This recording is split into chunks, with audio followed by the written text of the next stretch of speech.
Hello everyone, myself Amruta Naik. Welcome to Amruta's Compass. Today we are going to solve another practical problem of retirement of partner. That is problem number 3 on page number 184 and 85. In earlier lectures we have seen how to calculate new ratio, gain ratio or benefit ratio, as well as treatment of goodwill and first and second practical problems and their solutions. If you haven't seen those videos, then please go and check the link given below in description box. As well as if you haven't yet subscribed to the channel, then please subscribe it. Now moving towards our today's topic, that is third practical problem. See या प्रॉब्लेममध्ये as usual balance sheet आणि additional information दिलेली आहे आणि तुम्हाला new फर्मची balance sheet, then profit and loss adjustment account आणि पार्टनर्सचं कॅपिटल अकाउंट प्रिपेअर करायचं आहे. या पूर्ण ॲडजस्टमेंट्समध्ये किंवा या प्रॉब्लेममध्ये काय न्यू थिंग आहे तर गुडविलची व्हॅल्यू कॅल्क्युलेट करायची आहे आणि त्याचे इफेक्ट दाखवायचे आहेत. ते कसे दाखवायचे आहेत आपण बघणार आहोत. So will start. On page number 184, third problem is given. The balance sheet of Anu, Renu and Dinu is as follows. The partners are sharing profits and losses in the proportion of 2:2:1 respectively. Then balance sheet is given and then additional information is given. See, Dinu retires from the firm on 1st April 2019 on the following terms. The assets are to be revalued as freehold property ₹30,000. Freehold प्रॉपर्टीवरती star mark करायचा आहे कारण त्याच्यावरती adjustment आहे. Next machinery 5,000, मशिनरीवरती star mark करायचं आहे. Furniture 12,000, फर्निचरवरती स्टार मार्क करायचं आहे. And all debtors are good, म्हणजेच काय RDD काहीही नाही आहे. Okay, debtors are good. Next second, goodwill of the firm be valued at thrice the average profit for preceding 5 years. Profits of the firm for the year, 5 yearsचे profit दिलेला आहे, याच्यावरतीच base आपल्याला average profit calculate करायचा आहे. Okay, आणि त्यांनी काय सांगितलेलं आहे, goodwill of the firm be valued at thrice, 3 times त्याचा प्रॉफिट आहे, जो आपला प्रॉफिट हे व्हॅल्युएशन झाल्यानंतर येणार आहे त्याच्यापैकी, ते आपण नंतर करणार आहोत वर्किंग नोटमध्ये. Next, Dinu should be paid ₹3,000 by cheque. दिनूला ₹3,000 पार्टनरशिप फर्मला पे करायचे आहेत. Then the balance of Dinu's capital account should be kept in business as loan. दिनूचं अकाउंट कुठे ट्रान्सफर करायचं आहे, बॅलन्स लोन अकाउंटमध्ये. Prepare profit and loss adjustment account, capital accounts of partners and balance sheet of new firm. 3 accounts prepare करायचे आहेत. See practical problem number 3, page number 184 and 85. In the books of partnership firm, profit and loss adjustment account, debit credit, partners capital account, Anu, Renu, Dinu, rupees. Currency mention करायची आहे. And then balance sheet as on 1st April 2019. ज्या दिवशी partner retire होणार आहे ती date. Clear. आपण आता posting सुरू करणार आहोत. सी फर्स्ट आहे क्रेडिटर्स. लायबिलिटीजमध्ये काय दिलेलं आहे, क्रेडिटर्स. क्रेडिटर्स लिहायचे आहेत 5-6 लाईन्स सोडून. क्रेडिटर्सची अमाऊंट आहे ₹8,000. Next, bills payable ₹2,000. Then capital general reserves दिलेले आहेत ₹5,000. तुम्हाला माहीतच आहे की जनरल रिझर्व्स आपल्याला तिन्ही पार्टनर्समध्ये त्यांच्या ओल्ड रेशोमध्ये डिस्ट्रीब्यूट करायचे असतात. सी जनरल रिझर्व्स किती आहेत, ₹5,000. आधी आपण इथे लिहिणार आहोत पार्टनर्स कॅपिटल अकाउंटमध्ये by general reserves.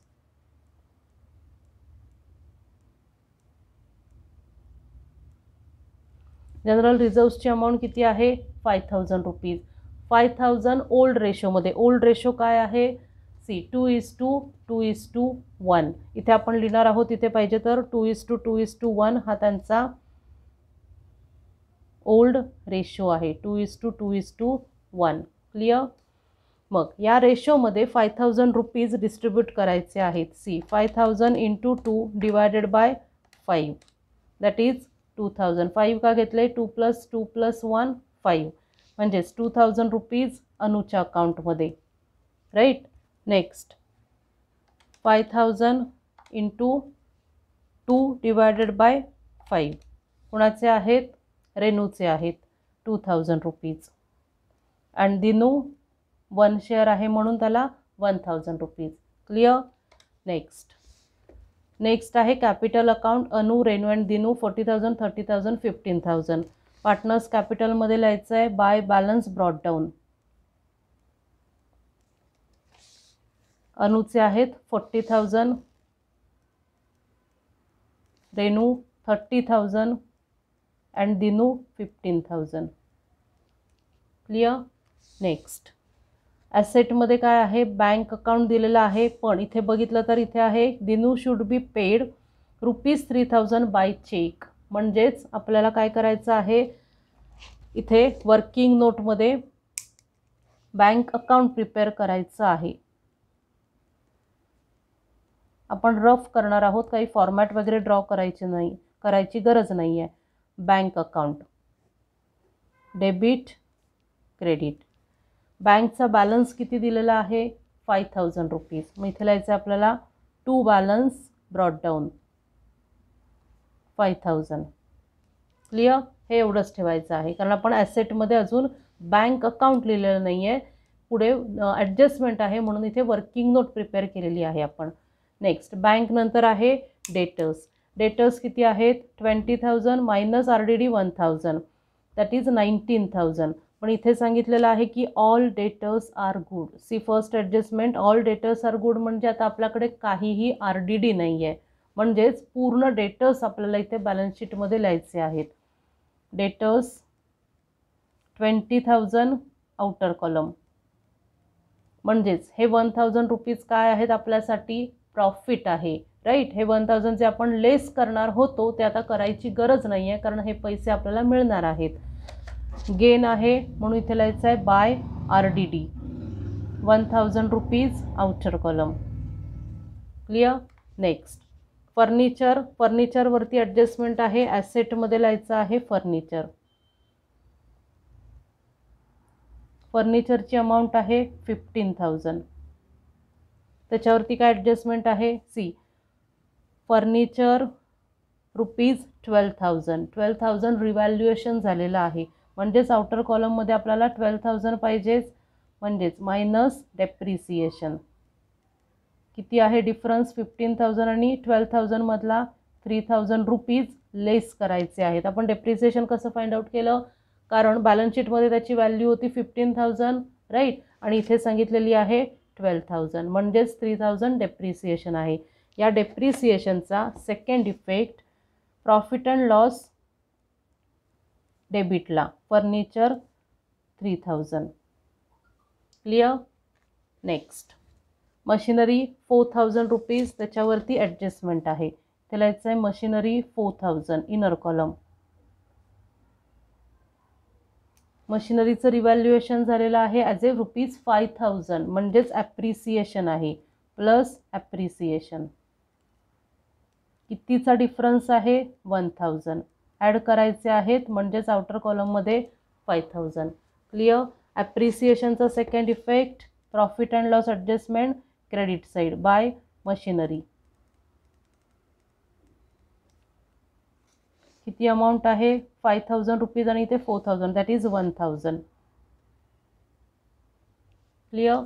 Next freehold property 27,000. Freehold प्रॉपर्टीची अमाऊंट लिहायची इनर कॉलममध्ये.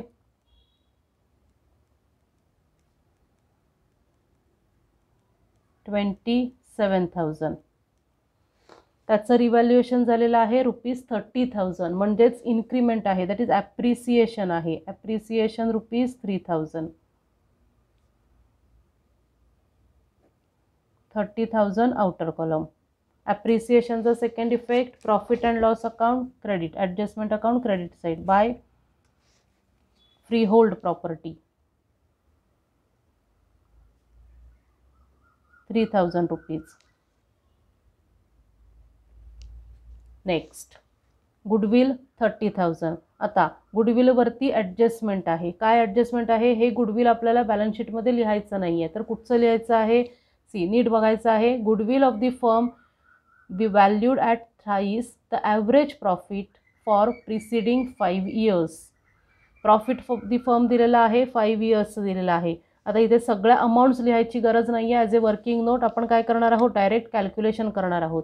सी, फर्स्ट आहे 1000, राईट. नेक्स्ट आहे 10,500.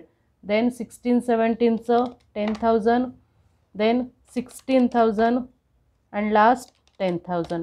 किती येत आहेत ॲव्हरेज प्रॉफिटची अमाऊंट किती आहे, टोटल प्रॉफिट. सी, गुडविलचं calculation of goodwill, working note.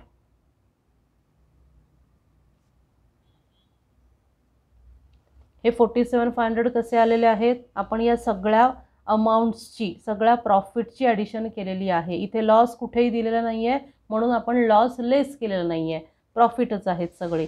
त्याची टोटल किती आहे, total profit for 5 years, for 5 years किती आहे, 47,500, right. Average profit find out करायचं आहे, म्हणजेच 47,500 डिवायडेड बाय 5. 5 का घेतले आपण, कारण इथे 5 इयर्सचा प्रॉफिट आहे. Divided by 5, 9,500 is equal to 9,500.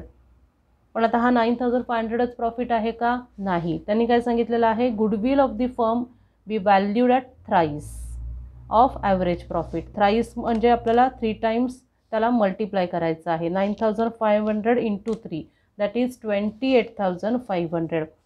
C, goodwill is equal to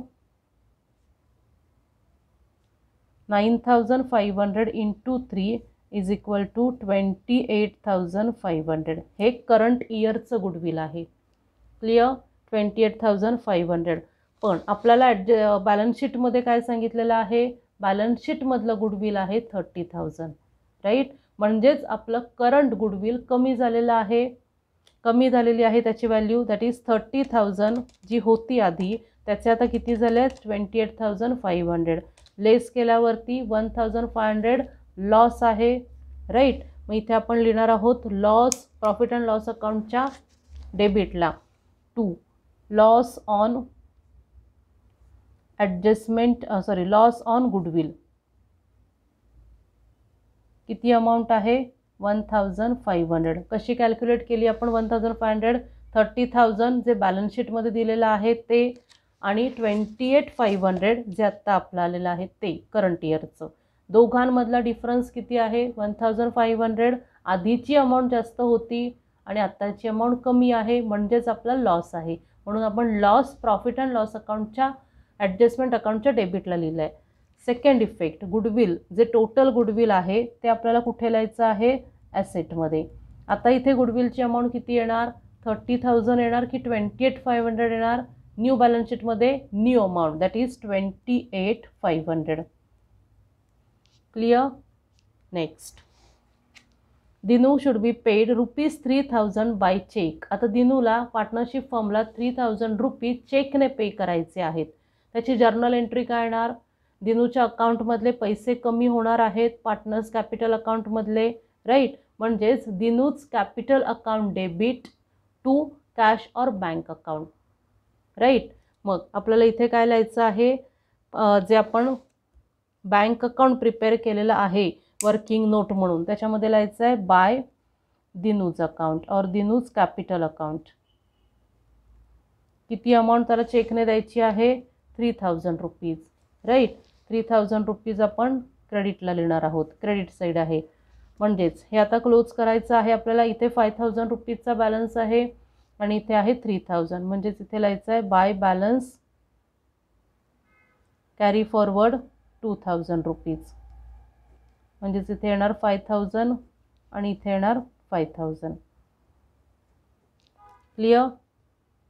हा बॅलन्स आपल्याला कुठे दाखवायचा आहे, बँकचा बॅलन्स आहे ॲसेटमध्ये, bank 2,000 rupees. Clear. Next, the balance of Dinu's capital account should be kept in the business as a loan. म्हणजेच कॅपिटलचा जो बॅलन्स येणार आहे दिनूच्या कॅपिटलचा, तो लोन म्हणून दाखवायचा आहे. त्याच्यासाठी आपल्याला आधी पहिला प्रॉफिट अँड लॉस ॲडजस्टमेंट अकाउंटची टोटल करायची आहे. सी, 1,000 प्लस 1000 प्लस 3000 5000 रुपीज इथे लिहायचे आहेत. 5000 मायनस 3000 मायनस 1500 500 रुपीज प्रॉफिट आहे, जो आउटर कॉलममध्ये लिहिला आहे आपण. इथे लिहायचं आहे टू पार्टनर्स कॅपिटल अकाउंट, कारण पार्टनर्स कॅपिटल अकाउंटमध्ये आपण तो ट्रान्सफर करणार आहोत. अनु इथे लिहायचं प्रॉफिट, ब्रॅकेटमध्ये लिहायचं आहे प्रॉफिट. अनु, देन रेनू अँड दिनू, या तिघांमध्ये डिस्ट्रीब्यूट करायचे आहेत 500 रुपीज. कुठच्या रेशोमध्ये? 2:2:1. 500 into 2 divided by 5 that is 200. अनुला मिळणार आहे 200, देन रेनू 200 आणि दिनू 100. क्लिअर? हा प्रॉफिट अँड लॉस कॅपिटल अकाउंटमध्ये, पार्टनर्स कॅपिटल अकाउंटमध्ये ट्रान्सफर करायचा आहे. बाय प्रॉफिट ऑन, पूर्ण लिहायचं आहे, by profit on profit and loss adjustment account. Anu 200, Renu 200 and Dinu 100. Clear? Then हे जे 3000 रुपीज आपण चेकने पे केलेले आहेत, दिनूने पे केलेले आहेत, त्याची सेकंड एंट्री किंवा सेकंड इफेक्ट कुठे येणार? Partners capital account debit side to bank account, दिनूच्या अकाउंटमध्ये 3000.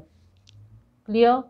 एंट्री काय आहे? जर्नल एंट्री काय आहे? Dinu's capital account debit to bank account. Right? दिनूचं कॅपिटल कमी होणार आहे कारण तो पे करणार आहे, म्हणून त्याचं कॅपिटल अकाउंट डेबिटला आणि बँक क्रेडिटला, कारण ते कॅश जाणार आहे. क्लिअर? नेक्स्ट आता आपल्याला काय करायचं आहे? पार्टनर्स कॅपिटल अकाउंट क्लोज करायचं आहे. सगळ्यात पहिल्यांदा Dinu 15,000 plus 1000 plus 100 16,100. 16,100 minus 3000 13,100. Right? हे काय आहे? त्याचं लोन अकाउंटमध्ये ट्रान्सफर करायला सांगितलेले आहेत. राईट? इथे लिहिलेलं आहे लोन अकाउंटमध्ये ट्रान्सफर करायचं आहे म्हणून. राईट? फोर्थ ॲडजस्टमेंट म्हणून आपण लोन अकाउंट लिहिलं आहे. नेक्स्ट अनु 40,000 प्लस 2,000 प्लस 200 42,200. 42 हे इथे लिहायचं आहे to balance carry forward 42,200. Next Renu 30,000 plus 2,000 plus 200 32,200. त्याचा बॅलन्स लिहायचा आहे 32,200.